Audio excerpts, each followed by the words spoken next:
India is a land of diverse cultures, timeless traditions, and rich heritage. Banking and financial inclusion of every individual plays a crucial role in the economic development of the country. However, the sheer, diverse and expansive landscape poses a challenge for setting up of brick-and-mortar banks and financial institutions in every nook and corner of the country. There was a need to bridge the gap between a potential customer and the bank. Sabke in Hindi means for everyone, and in English it means below 1000. The name symbolizes its vision of universal financial inclusion by creating technology-enabled touchpoints within 1000 meters of every household. What we do, we essentially link banks to last mile customers, the unbanked customers, in the regions where banks don't necessarily reach them in a brick and mortar fashion. So they tie up with us and we kind of find the right customer base, acquire those customers, do all the paperwork that's required so that the bank then onboards this customer and provides the services. Whether it is savings service, whether it is loans or any other payment services, we enable those things by acting as a bridge between the borrower and the lender or saver and the bank. మేము వ్యవసాయదారుని నేను ఇక్కడ డబ్బులు వేసుకోవాలన్నా తీసుకోవాలన్నా అనుకూలంగా ఉంది ఆ బ్యాంకులో వేసి సమయం వృధా చేసుకోకుండా ఇక్కడనే అనుకూలంగా తీసుకొని మా పనులు మేము సాగించుకుంటున్నాం. The way the model works is that we deploy a fleet of agents on the ground with typically local retailers who run their own regular shops. We try and convert them to act as or double up as a banker. Effectively, they become human ATMs. We hand out this low-end technology equipment, which is a mobile phone and a small printer, and they sort of then use their own cash, which is generated in their regular business, to be able to provide services to the communities around them. Over a period of time, we also added many products on this platform. We now give out loans in groups of women. We give loans to individual entrepreneurs. We collect savings. We do money transfers. We allow people to withdraw their account balances. So that's kind of how we have built the whole model, which is in a way a model that enables any financial institution. Sabke's feet on the street and technology platform which it developed really helped the bank to go out and expand their operations in these areas. So over the last 5 years, we have grown 100 times. We are well recognized in the banking world. We have a good support from our investor team. We see that confidence keeps on growing. We have recently concluded 2 rounds of investment and investor confidence is really high on us. All this has happened in a very short while. There is no looking back from here. That's what I feel. We are growing and we are growing very strong. Sabke has developed software applications that are integrated with core banking systems and work on mobile phones, allowing the users to perform financial transactions in a safe environment, eliminating the need for a traditional brick-and-mortar bank. The future of banking is digital, and Sabke is doing its bit in moving India towards a safer, more accessible digital space.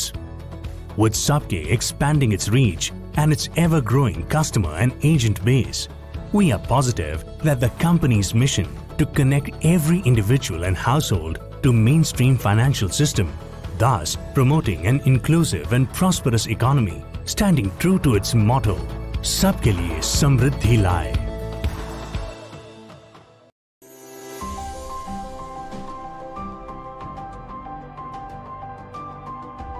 It was the year 2000 when we first thought that we should create a service exclusively for women. It took us almost 5 years till 2005 before we could say that we had been successful to some extent in this vision. And that was because India's first ever return to work program, recorded return to work program of women who had taken breaks in career and wanted to make that re-entry into the workplace took place at the instance of Avtar. Now we can proudly say that Avtar has actually influenced the return to work and the continued career of more than 35 to 40,000 women professionals in India. Avtar partners with over 50 companies for the formal second career hiring programs. Our latest innovation is to leverage the power of artificial intelligence and machine learning to tackle this. In 2005, we launched India's first job portal for women, avtarivan.com. We recently rebranded it to avtarwomen.com.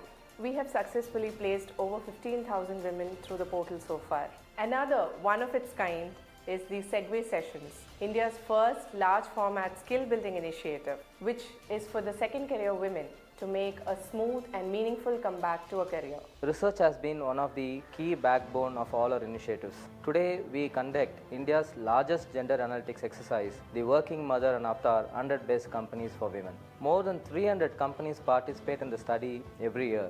We are delighted with the results so far. Today, more and more companies are having a very systematic and metric-driven approach to their diversity initiatives and the inclusion of women. In addition to this, we also do assessments, the workplace, the policies and programs to ensure and help companies with the readiness towards diversity. Avtar's annual research report, which is called the Viewport, addresses itself to several important gender diversity issues from corporate India.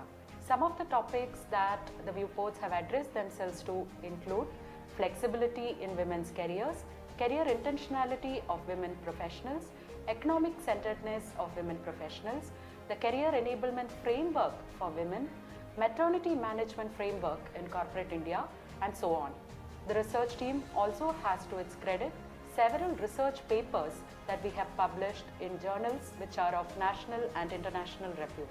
Avtar also has an in-house designed psychometric tool called the Career Intentionality Quotient, or the C in Q, which helps women professionals assess their career faculties related to their career intentionality and help them divulge their energies to areas that need greater focus so that they can grow and further in their careers. So our flagship training programs such as intentional career pathing, men as gender advocates, all of these programs are geared towards impacting culture change, that is workplace as well as organizational culture change in several organizations like IBM, Accenture, EY and Tata Group among others. Through these programs we enhance the workplace sensitivity and we make our workplaces much more conducive for women employees. So far we have conducted about 500 plus training programs across 80 plus organizations impacting more than 10,000 people. Project Putri focuses on underprivileged girl children from classes 8th to 12th and aims to make them career intentional. We do this with thoroughly researched, well-rounded training to groom and inspire them to have a future career. We intend to train 10,000 Putri scholars every year. Right now, Project Putri is operational in 3 cities and we want to take that vision to over 20 cities in India. The work that involves recruitment and hiring of women professionals, ensuring that they are provided with all types of tools, techniques, the creation of an empowering corporate, the creation of a very discerning and an enlightened workplace, that combined with the power of artificial intelligence and of course looking at women who truly deserve this transformation, women belonging to the underprivileged classes of society, bringing all this together is the vision of Avtar.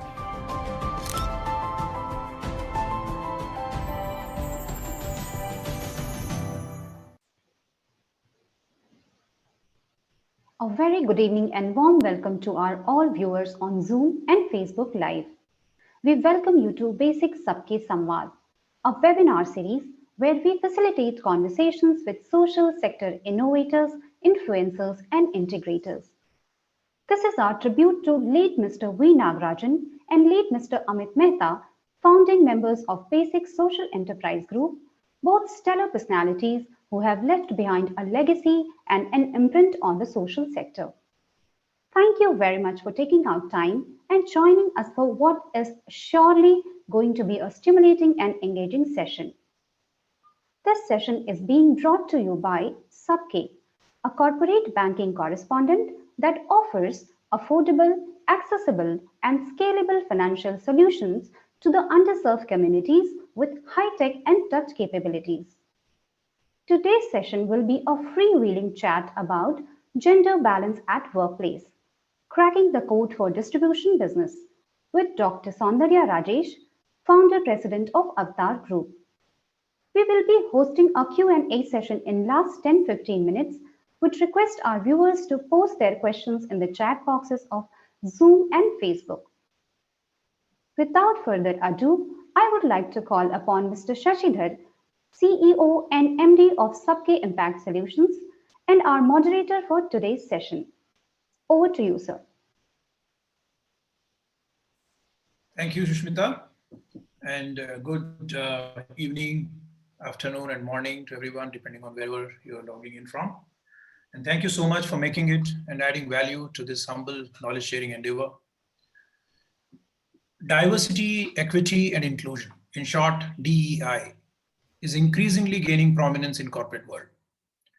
Gender inclusion forms a critical component of this theme. I, for one, think very strongly that it is impossible to build successful companies without gender balance. In financial inclusion sector, the most of us gathered here today belong to. The irony is that a large majority of employees who serve the end customers, who in turn typically are rural and peri-urban women borrowers or account holders, happen to be men. While there is a lot of harmony established despite this imbalance, and incredible progress that has been made thus far, one cannot stop wondering what would have been the nature and magnitude of impact had there been better gender balance at the point of service. To delve deeper into this vast and difficult topic and provide some sound practical insights, we have none other than Dr. Saundarya Rajesh, founder president of Avtar Group, with us today.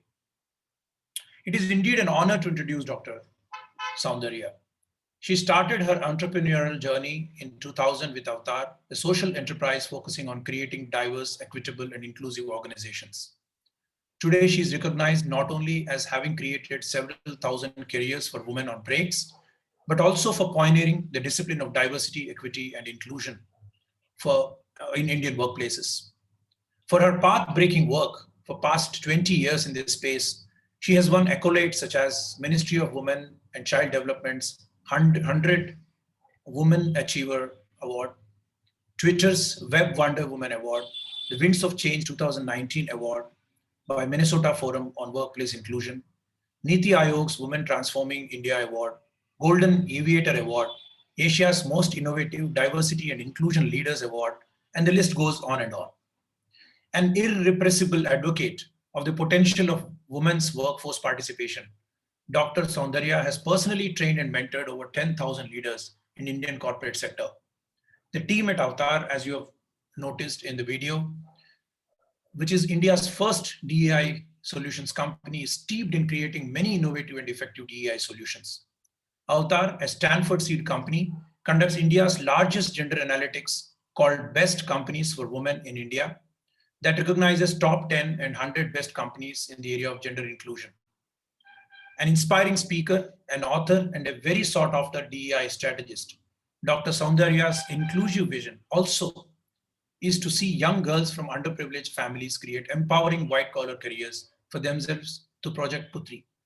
Presently, Putri mentors over 6,000 girl children from below poverty line families. Welcome, Dr. Saundarya. What a privilege. Pleased to have you here. Thank you so much. Thank you so much, Sashi. It's such a wonderful experience to be part of this, and I loved the Sabke anthem. I think it really kind of brought together what you're hoping to achieve by way of Sabke's vision, and it was really beautiful. Thank you, so kind of you. So I'm sure everyone is so eager to hear. To begin with, I'm sure your story. How did you get into this business, which many people may call is feminism, activism, whatever, but I really believe, there is so much more to it. So would love to hear how you started off and, a bit more on Avtar. Thank you so much, Sashi. So the Avtar story is, I think, one that actually stems out of the anger that is contained in activism. But then that anger was channelized into creating something where we would actually work together with the people that have to take those decisions. So I think it all began in an interview room where I was being interviewed for a position after a break of about 3 years. And I wanted to re-enter the workplace, and I had applied to this company, which was a telecom company. And back then, this was the mid 90s. That was when, the whole liberalization, privatization had happened, and telecom was a booming field. So I thought, with my skills and past experience and academic record and everything, I should make an easy comeback. But I realized that was not to be, because I think at that time, the template that was being used by everyone to sort of measure talent and measure versatility was not, one that looked at whether you possessed those skills innately, but whether you were a man who could, hold on to a sustained job, whether you had a caregiving person at home who would take care of you. And if you didn't fit this model, then no matter what your skills were, you were kind of a second-class citizen. And so at that interview, when I realized that despite having, got selected, I was, taken in at a 50%, pay cut from what I was drawing almost 5 years ago. I think that is when that anger sort of simmered, that, the fact that this is so inequitable, and that there must be thousands of women like me who, for, the most popular reasons of 3 M's, marriage, maternity, and, lack of mobility, often quit the workplace. And if the corporate world, if corporate India were to look at all of them with the filter of saying, you don't match that regular profile which I want, notwithstanding the skills you have, you don't match that. So I'm not going to give you that chance to become economically self-sufficient, to bring your skills to the table. I think that is where the story of Avtar really began. But it took me a few years after that to actually set up Avtar. In the meanwhile, I was teaching at a college, and I kind of also was able to pursue research to a greater extent to understand what problems plagued women.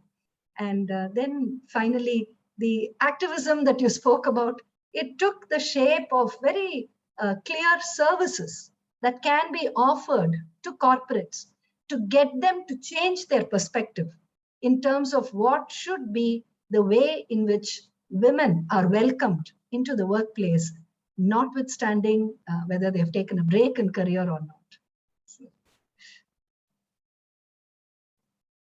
Fantastic. I think it's such a bold move that not being able to get back into work, now you are getting many more people back into work. So it's quite a interesting journey, I'm sure.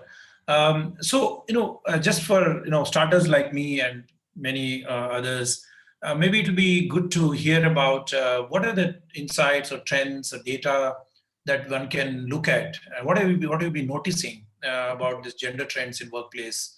That will be useful to start. Sure.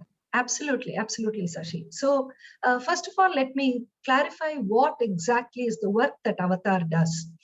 So Avtar is a consulting company, and we offer solutions of very different kinds to organizations to help them to truly leverage the potential of having a culture that is diverse, equitable, and inclusive. Now, these 3 words are very important: diversity, equity, and inclusion.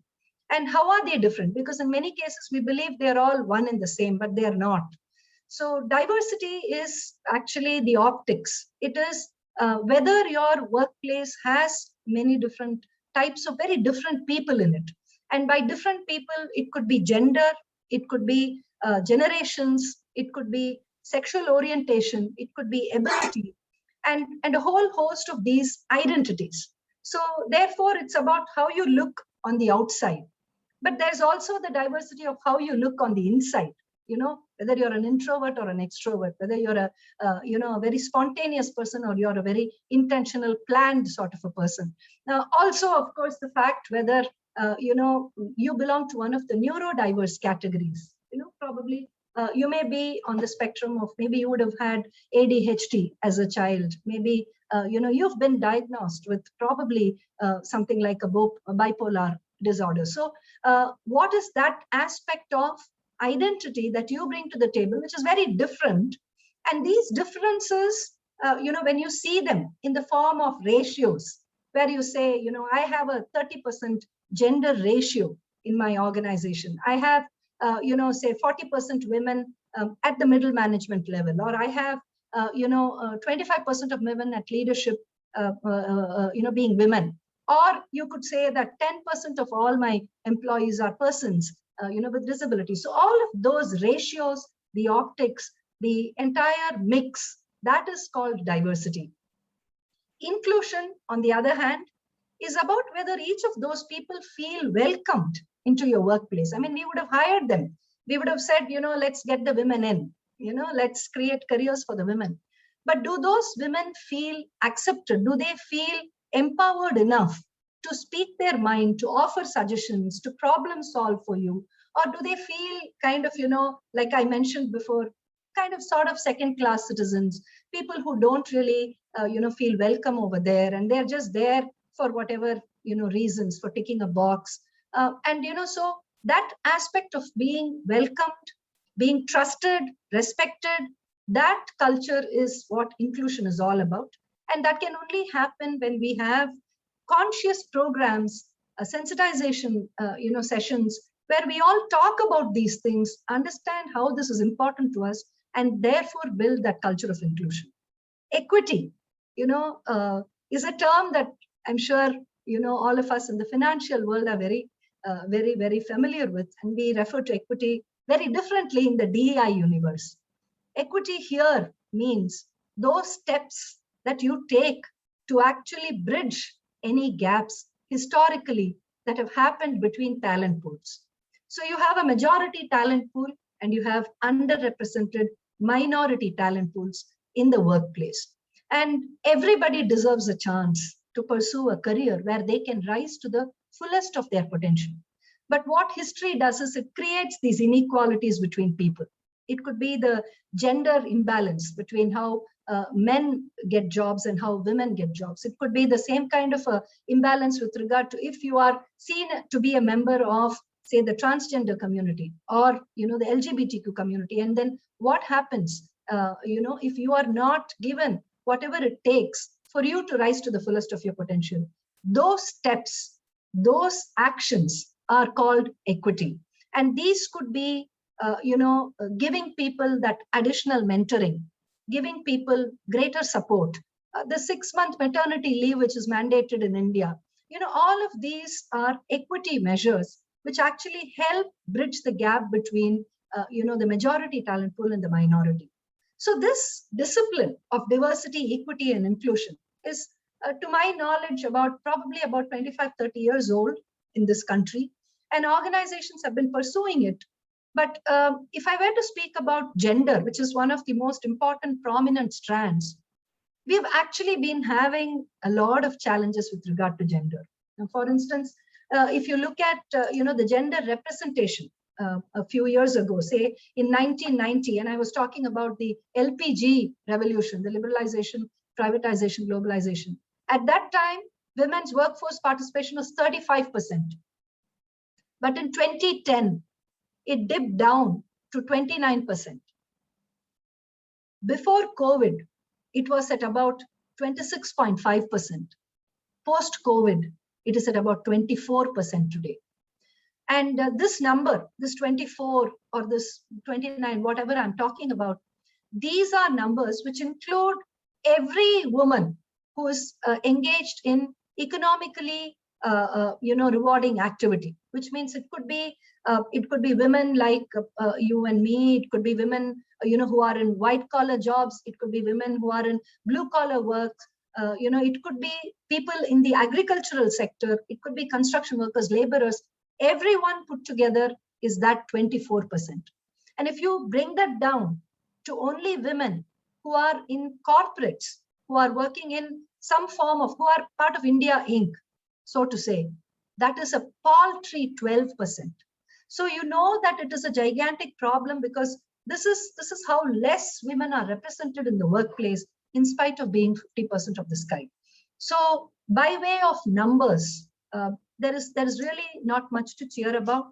There is a lot that needs to be done. Even though, we enter a workplace, we look at a typical IT company, we say, oh, there seems to be a lot of women. And, everyone says, but, women are getting jobs and so on. But the real truth is it's only 12%.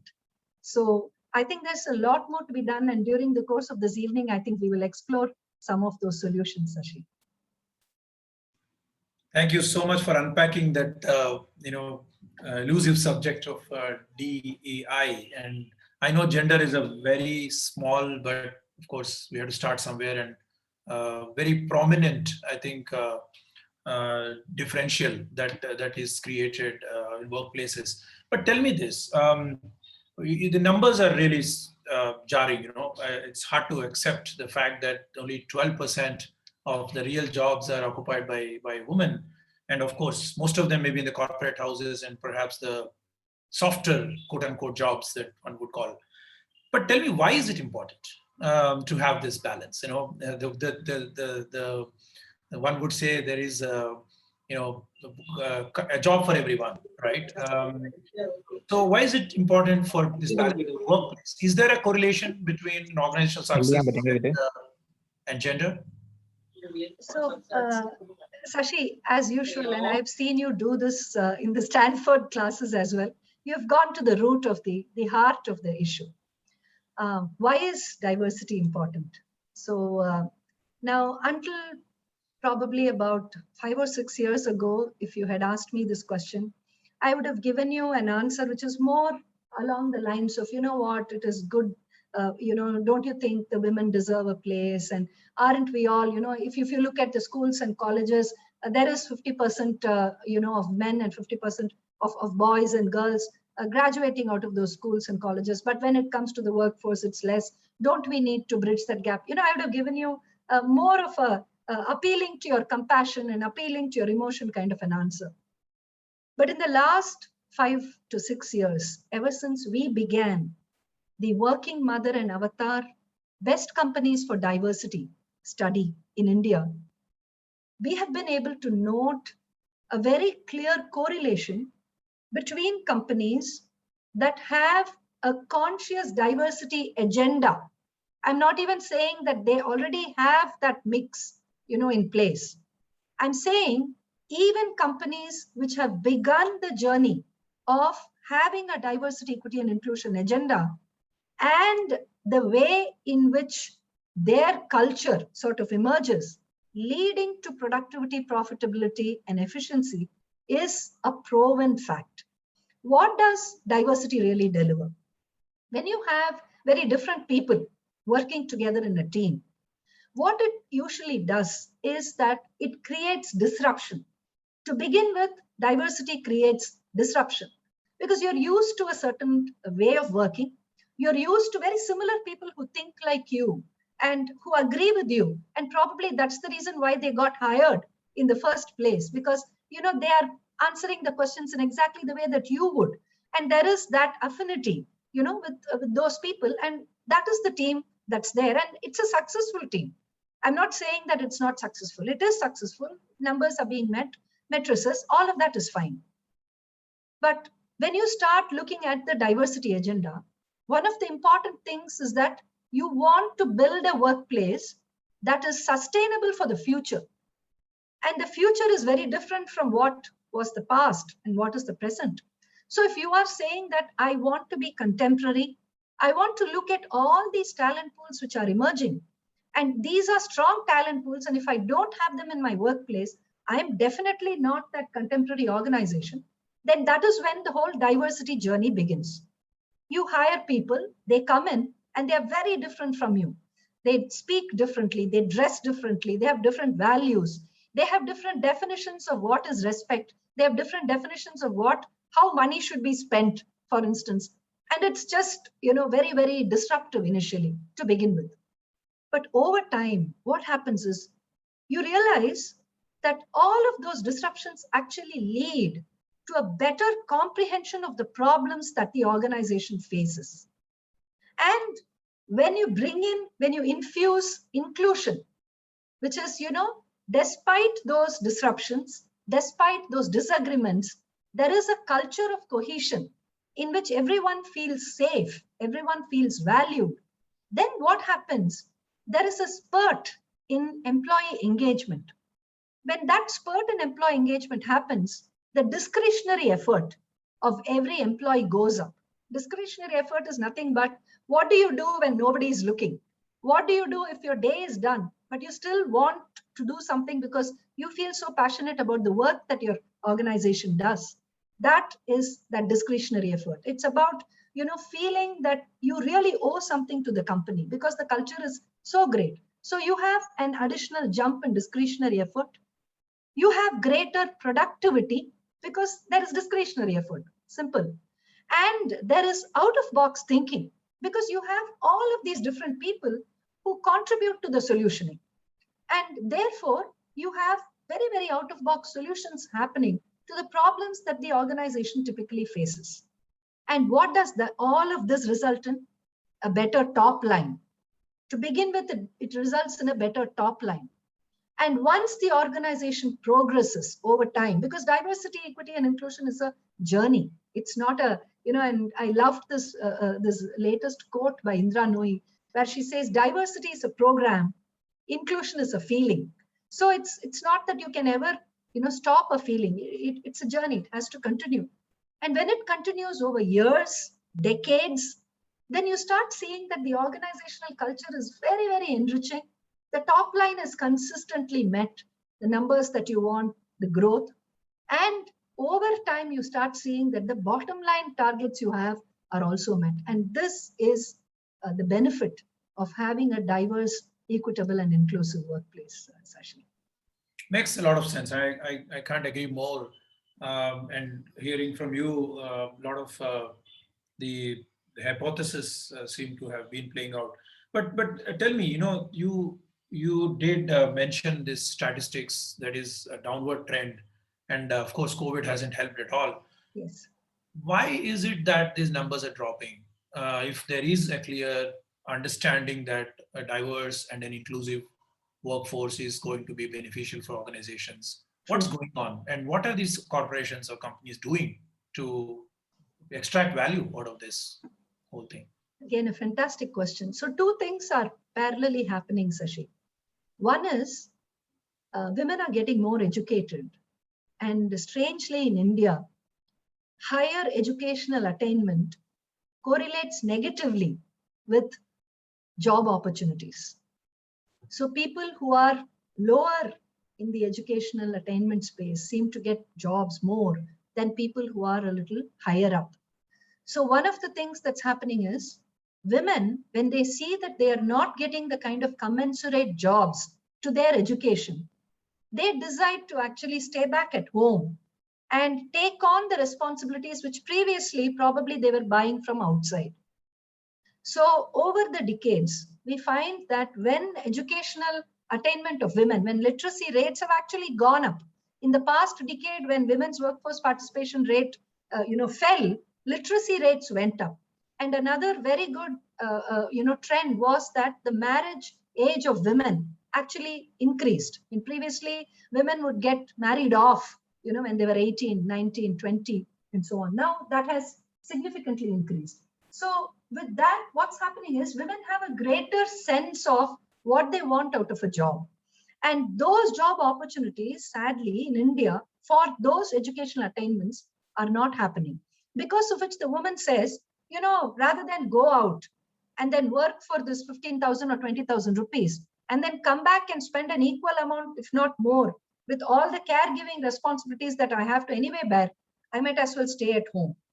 And that is one trend which we are seeing, which means that there has to be a great deal of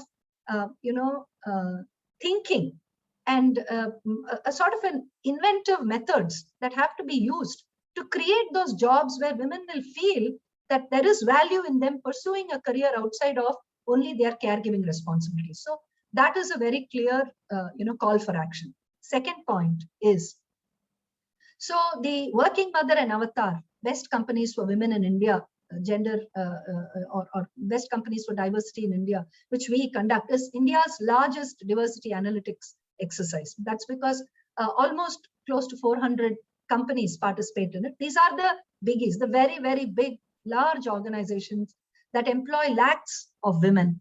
They, participate in this. Now, if you take them as a group, they have actually increased. In this last 6 years that we have been conducting this study, the participation rate of women has moved on from 27% to almost 38% today. So there has been a steady increase in the number of women who work for these companies, which are already very good employers for women. So that positive trend is a cocoon. It's just within that island of a few organizations who want to pursue diversity very, very consciously. But what happens to the hundreds of thousands of companies outside of this sphere? Now, this appreciation for diversity, equity, and inclusion is not as clear. This business case that we spoke about in the last interaction, that is not clear. The organizations don't understand that in inclusion, in going out and bringing the community inside, in making your workplace actually look like your marketplace. If you're selling to women, if women are your customers, if you are going to be selling microfinance products to women, if you're selling cosmetics to women, if you're selling whatever to women, then shouldn't your workplace also look like your marketplace? Now that connect is still taking time. So if you look at the diversity, equity, and inclusion maturity curve in India, which is a continuum, there are very, very few companies which are at the the higher end of the spectrum. Most of the organizations are at the lower end. And if you take industries like, say, manufacturing, engineering, operations, these are very, very tough industries for women. These are industries which employ a lot of people, but unfortunately, they employ 3 to 4% of women. So therefore, the large industries have to actually buy into this. They have to start instilling policies, programs, equity measures to attract more women. And the small and medium sector has to actually start looking at this and saying, there must be something in this which makes all those biggies invest in it. There must be, and it's not just employer branding. There has to be something more, because employer branding is very, very temporary, very ephemeral. But whereas, what benefits diversity, equity, and inclusion give are very long-standing and sustained. So I think these are the two reasons, in my view, why that trend is down, and why it's a call for action for all of us to start, focusing on this today, Sashi. Thank you. That's great insight, and I think I want to bring this discussion to the centrality of the topic, wherein the business, you did mention microfinance in your response, and the kind of business that Sabke is in, and many of the peers that have joined, colleagues here in the audience, they are all in this business of broadly distribution. So this is a service industry. So manufacturing is one challenge. Services also doesn't mean that they are employing a lot of women, because there's a lot of customer facing services that we offer, and they are, quote unquote, again, hard work, travel intensive, moving into rural areas where culturally women are not yet, in the workforce. So there are lots of these aspects, right? So when we look inside, the reason why I thought this is a relevant topic for this audience is because we do face this dilemma, right? 100% of our customers in microfinance industry and 50% of the customers in broadly financial inclusion, because 50% of people are women, and everyone should have access to finance. But most of us are men, all the way, especially at the service level, the point of service. What is it that we can do to address that concern? Our customers are women, and we package businesses and products for them, and the service provider is man. Mostly, there are some women, but not enough. So what do you think is the problem, and how do we address this challenge? Great, super. So, this challenge that you're facing is not unique. There are many organizations that are facing the exact same challenge as what you mentioned. in a variety of different industries, not only finance. The interesting part is though that if you looked at India of about 15 or 16 years ago, the industry which had the maximum representation of women was the BFSI industry, the banking, financial services, and insurance industry. Not so much the microfinance, but I'm saying the overall umbrella industry of financial services had the maximum representation of women. And one of the reasons for that was because nationalized banks had a great deal of women. And when you had the private sector opening up to banking and financial services, a lot of these women also moved into that sector. Now, why did the BFSI sector attract so many women? One of the reasons is that they had a very standard and very structured process of recruiting people. It was very predictable, and it encouraged both men and women to apply. But in women's case, it was a hugely attractive career proposition, simply because of the fact that the hours were predictable. You came in at a certain time, you came out at a certain time. You knew what was expected of you. You were in a very safe environment, and that safety is absolutely crucial for women. Whether it's physical safety, psychological safety, whether it's emotional safety, all of those things, that's very important. And so the women joined the nationalized banks. They were the ones that cracked the banking exams, and they came in thousands, literally thousands. So what does this really tell us? First of all, it tells us that if we want our workplaces to have more women in it, then the first thing is we need to really look at how can we create those jobs which appeal to the women. And I'm not at all talking about having a target or a quota and say that this many number of women we should hire irrespective of thing, compromise meritocracy. Absolutely not.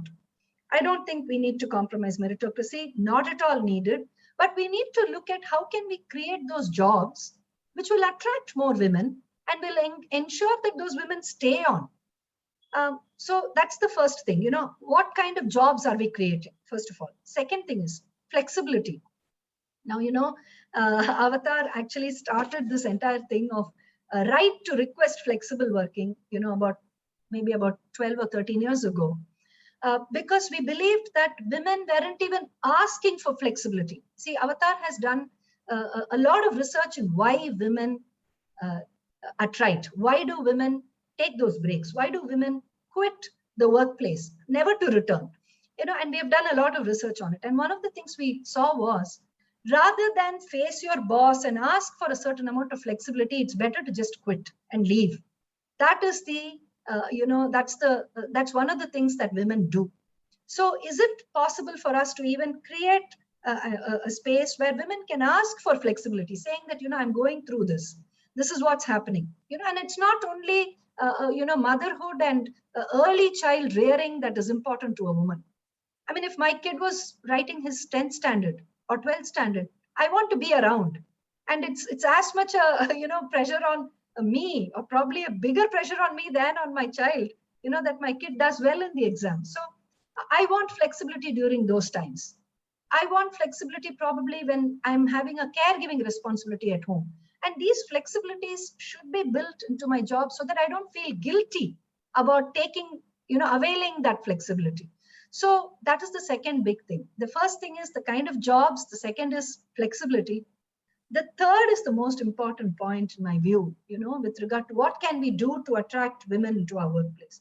And that is the concept of male allyship. Now, in India, if we are saying 12% is women, then what is the percentage of, men in the workplace. And that gigantic majority of men, have their own views about women's careers, about, how women should work, whether, a particular sort of a career path is something that, it's all right for women to do. There are some sectors where women are, women say that, we feel overprotective because the decisions, all our career decisions are made by the men. They tell us, you're married now, you have a kid, so we don't want to give you this assignment which involves travel. And the woman says, please ask me. I have got a good support system at home and I can travel, but you never even asked me. So the thing is, male allyship has to be of different kinds. The one aspect would be, how do we, sensitize ourselves on what women truly want? The second thing is, how do we remove biases? And these biases, all of us have biases. It's not that only men have biases or something like that. Women have biases. Everybody has biases, because inherently that is something we sort of inherit from people around us. So we have seen something work and we say, you know what, this must work in my case too, or it must work in the case of the beliefs that I have to. So how do we sensitize ourselves, remove those biases? And when men become true allies in the workplace, they start championing women. They start asking for a interview slate which has more women candidates in it. And it's not that that is impossible. It is that it requires a greater extent of effort. So when we do that, and we then start looking for women to come into our workplaces, you will find a drastic change. You will find that the women apply, they enjoy the culture, they stay on, they create long-term careers, and you will find that the men too really, appreciate that inclusive culture where, everyone comes together to problem solve and to, look for solutions in an out-of-box manner. So I think these three things would really be helpful, Sashi. Fantastic. And the right to request, struck me. And I was wondering, request who? Because you have to have someone to listen to that request. Like you said, rather than requesting, let's quit. That's probably because even in the leadership positions, rather even it might be single digits. If you are saying the whole workforce is 12%, then I'm sure a leadership position may be single digits. So, is there a reason to think that women leadership will promote more diversity, or is it just as bad? So I have to be very frank, brutally frank, and tell you that actually at the senior most leadership level, gender doesn't really matter at all. A leader, of an organization at an MD or a CEO or a chairman or a board level, the responsibilities are the same. They are equally accountable to the shareholders. They are equally accountable to every stakeholder. And there the gender really doesn't matter. So I wouldn't say, that just because you have a woman leader up there, everything changes and you have, a culture of inclusion automatically coming in. No, that doesn't happen. But in many cases, Sashi, I do find that when you have a woman as a leader and a woman who appreciates the fact that, inclusion is important, it's easy for the organization to adopt a culture of inclusion because they have a role model to look up to. Right. And that's the only way in which the gender of the leader makes a difference. Because you see a woman role model, you see the way she takes decisions, you see, how she leads her career, and women down the ranks, they then feel inspired and then they say, you know what, if she can do it, so can I. And that entire movement, that rallying call around diversity, equity, and inclusion gets that further fillip by the fact that you have a woman leader, who you can showcase as a role model. But some of the best diversity, equity, and inclusion programs in this country, I must tell you, have male champions, have men, on the top who actually know that, it is very important for the organization's sustainability, the organization's movement into the future to have a diverse workforce. So that's what it is. Very, very comforting that way. But I still believe that when I say leadership, I meant the leadership team. And in fact, in the decision-making process, like you just said, the diversity and inclusion is as important as the work, a teamwork getting done, because it's also teamwork in that sense. Sure. So, you did mention that as literacy went up, the workforce participation came down. One study that I was referring to a long time back when I was in grad school was that even Harvard graduates among women Harvard graduates, after about 10 years of their graduation, less than 50% of them were actually in workforce. So which actually means that there is a lot of attrition at a middle level, right? Because in entry level itself, there is a problem, as we just talked about. And then there is a middle level attrition that happens because of all the reasons that we talked about. That leaves very little room for somebody to acquire the leadership position. True. Now, this is a fact of life. Now, when that happens, then of course, all men making decisions. And well, there may be men who are women friendly. That's a different matter. But then you're missing out half of the brain in the room, right? What do you do about that? Yeah.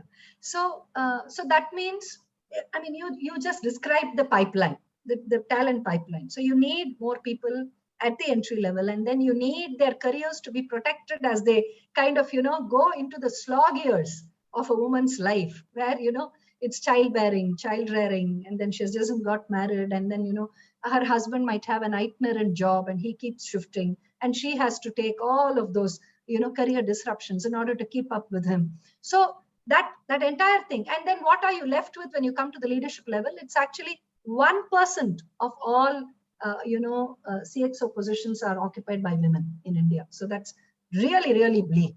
Yeah. So what is the call to action over here for organizations that are interested in seeing a women leader up there?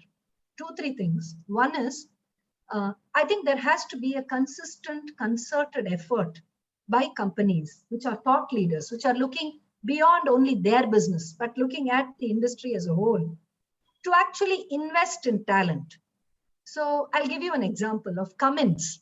So Cummins makes engines, generator engines and truck engines and a variety of different engines. And Cummins, about 25, 30 years ago, probably about 20 years ago, had obviously single-digit women representation in their workplace, because it's a manufacturing, engineering kind of a company. And, obviously the men were the ones who took even that discipline in engineering classes. The women didn't even, apply for a manufacturing, sort of a mechanical engineering course at all. So it was only the men. So Cummins looked at this problem and they said, how do we change this? And they looked outside and they found there's no other company also which has, a sufficient number of women. So they said, okay, we have to then do something which is absolutely off the books. It has to be a totally new solution. So they invested in engineering colleges. They would go to these engineering colleges near their plant facility, and they would actually talk to the colleges, talk to the, the HODs and the deans and everyone, and say that, can we come and talk to the women, as they are applying, as they are choosing their discipline, and get them to choose mechanical. Then they went one step further. They started talking to the children in schools. And then over time, they actually set up a Cummins College of Engineering, which is a complete women's engineering college, where women come in, women, become women engineers, and then they are placed in Cummins and a whole host of other organizations as well. So this is a way in which you actually influence the talent pool for your industry, and you ensure that there is that captive audience which automatically looks at you as a career option. This happens at the entry level. Now, what happens at the mid-level? Okay, you've got the women in, and they're having a fantastic career, they're enjoying themselves, they're growing, they're building those peer networks, support systems at work, they're actually experiencing your inclusive culture, and they're going there. Then they hit that time between about, say, 26, 27 to about, 35 or so, where they experience this pull, simultaneous pull from both sides. That's the time when they have to prove themselves in their career. So they have to, be seen as somebody that's working, hitting those targets, creating those good network groups, becoming influential. All of that they have to do in their career. And on the other side, the biological clock places its, its influence, and they have to get married and have children and that whole thing. So this stage is when the women are most vulnerable to career shocks. This is when they quit and they leave. So what can an organization do at this time? One is, here is when that entire mentoring of women has to absolutely swing in. And women have to be given the most, sort of attention in terms of skill building, in terms of a peer group that supports her, in terms of very, very understanding managers who know that, this is only a temporary thing. In another 4 or 5 years, the career intentional woman, and I'm qualifying this, the career intentional woman will kind of overcome those family related commitments or weights that pull her down, and then she will be ready to fly. So this career intentional woman, so how do we create that career intentionality? And I think that only happens through skilling, conscious programs, which the woman actually understands what it means to be career intentional, and she pursues the career. She knows that all of these challenges are temporary because she will get through them, and she just has to hold on to her her sense of ambition, aspiration, till she crosses that particular benchmark. If this is done, fantastic. You have that leadership pipeline really rich and filled with people. But that doesn't happen all the time. 48% of all Indian women take a break in their career around the age of 30, and only 18% make it back into the workplace after their break. So what is the other thing that organizations can do? Employ second career women. Actually create programs wherein you attract women who have taken that break in career, and now you bring them back into the workplace. And you tell them, listen, we know that you took a career break for whatever reason, marriage, maternity, motherhood, but we appreciate the skills you gathered before your break and even during the break. And we want to leverage those skills. So come join us. And if organizations do this systematically, this two-step process that I mentioned, first is investing in a talent pool right at the supply end itself, and then when they go to a mid-career stage, actually invest in retaining those women by providing them with all of those enablers. Then you're a classic case study for an organization that would have a very, very nice 50-50 gender balance, not only in your workplace, but at your leadership level as well. So it's very easy to say this, Sashi, not at all easy to implement it. But I want to tell you, the 100 best companies for women in India, almost 88% of them employ second career women. This number was not even half of this when we started the study in 2016. So I think companies are learning, growing, and if they can do it, so can we. Fantastic. I think, yes, absolutely, one should. There are many women leaders in the audience, and despite all this, that they're among that 18% who probably came back or perhaps not even taken a break for whatever. I think salute to all of them here, and including, of course, you.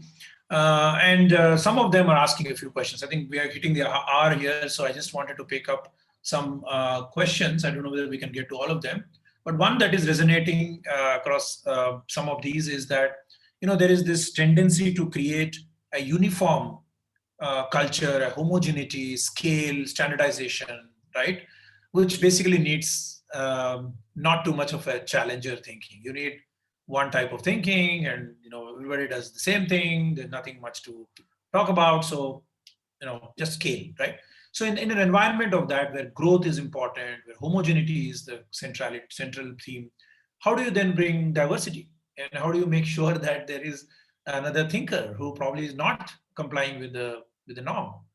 Because that's, you thought, was the spirit of innovation. So it's very interesting because an organizational process of how they achieve objectives and an organizational culture are two very different things, and we should not mix up the two. The organizational process would obviously call for discipline, would call for kind of sticking to that process and ensuring that everyone does it, follows that process to reach the goal that we all want to. But where does the culture come in? Where does a culture of diversity, inclusion, where does that come in? That comes in the way the managers, in the way the leaders, in the way peers interact with each other when they are faced not only with problem situations, but also when there is a decision fork. Now, during that decision fork, if there is a culture of inclusion, then you will find that the manager makes sure that the decision-making process is a democratic one, where everybody's views are brought in. And sometimes it's not smooth at all. It could be quite infuriating, because you would have a long drawn process, because everybody has to be brought onto the table, because consensus is very important in a inclusion based culture. So you want every voice heard, you want everyone's opinions. That's very difficult. So it doesn't happen in a jiffy like that, but you get better at it. When you say that inclusion is important, when you say that inclusive culture is important, then you make sure that people's views are brought in and everyone's opinions are asked. But once the decision is taken, then the implementation of that is homogeneous. It has to be homogeneous, because then there is no purpose to it. Then it becomes indiscipline. That is not diversity. That would be something where you're really not following what is needed to be done in order to take your organization to the next level. But the process of decision making, the process of bringing that consensus, that is where you find diversity and inclusion really playing a role. During that discussion, during that process of building consensus, if you have very, very different people around you in the table, they bring in those diverse points of view. They have their own heuristics, which are very, very different, because their life journey is so different. It's unlike you. And that is when the value of an inclusive culture actually happens. And then subsequently, once the decision is made, and inclusion is what ensures that every one of those voices are heard. And once that decision is made, then we stick to the game plan. We go after what was decided. And of course, in the path, we may face some challenges. And again, it goes back to that consensus building and the problem solving.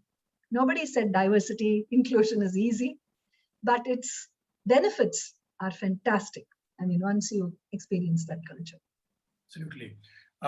We have hit the hour, but I'll just take one more question, given the interest on the topic. I know it's impossible to cover this subject in 1 hour, but I think we have encapsulated it very, very well. Thank you so much. But one quick question related to, again, the theme of the day is, some of these, travel intensive, field intensive jobs that we engage people in.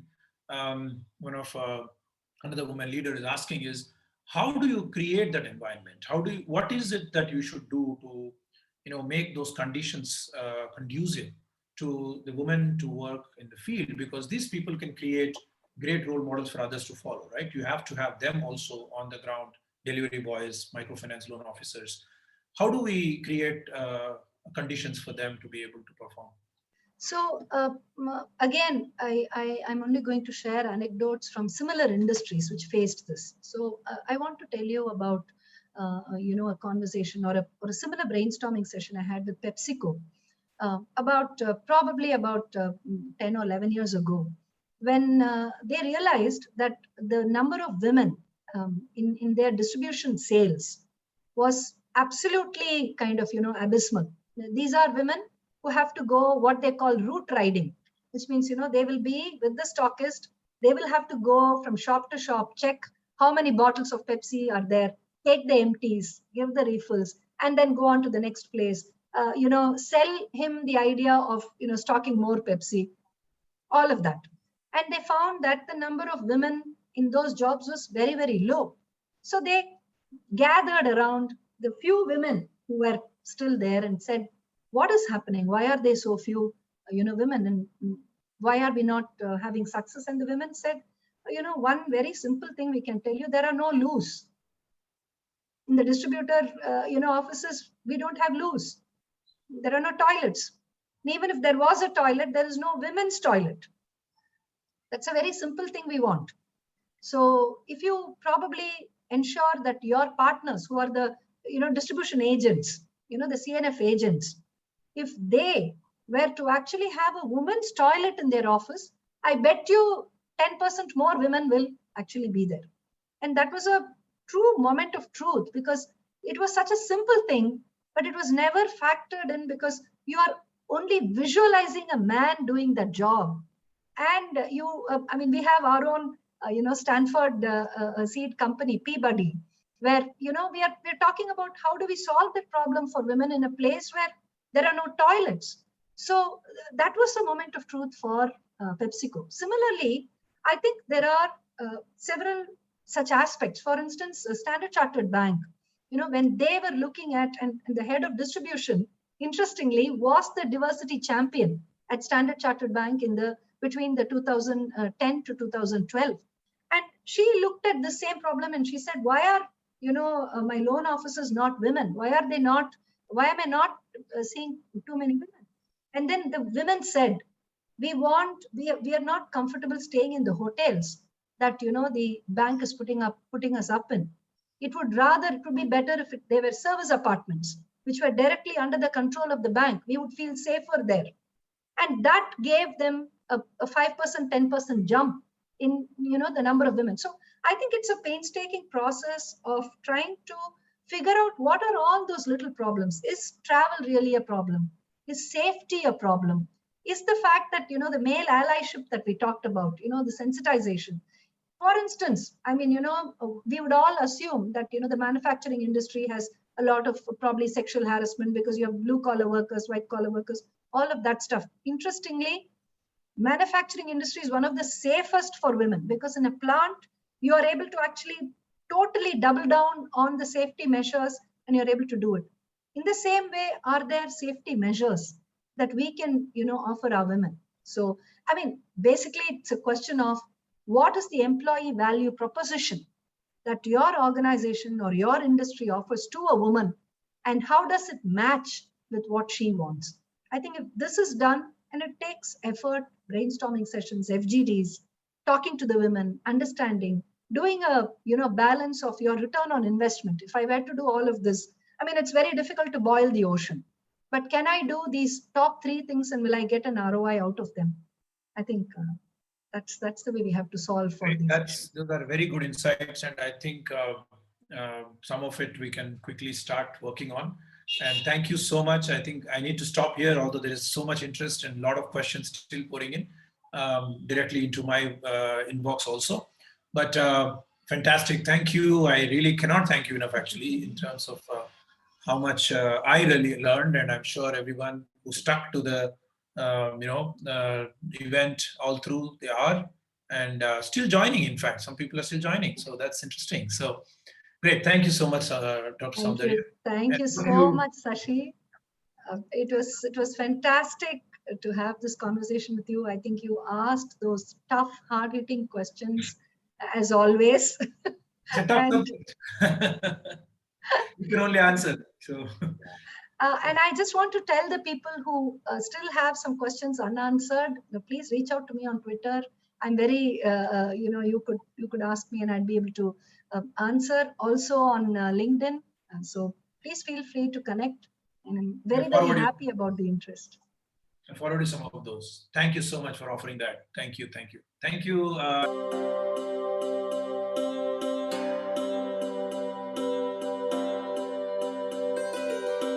नए जमाने के नए हैं रास्ते, लाए हैं कुछ हम सबके वास्ते, सुनेंगे सबके दिल की बात, रहेंगे साथ दिन हो या रात,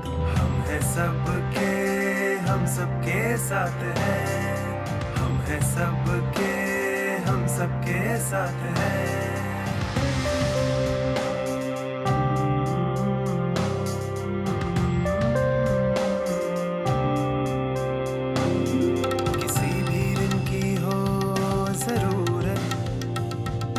व्यापार हो आगे बढ़ाना, जब सबके का हर पल है साथ, तो साथ ही भला क्यों घबराना।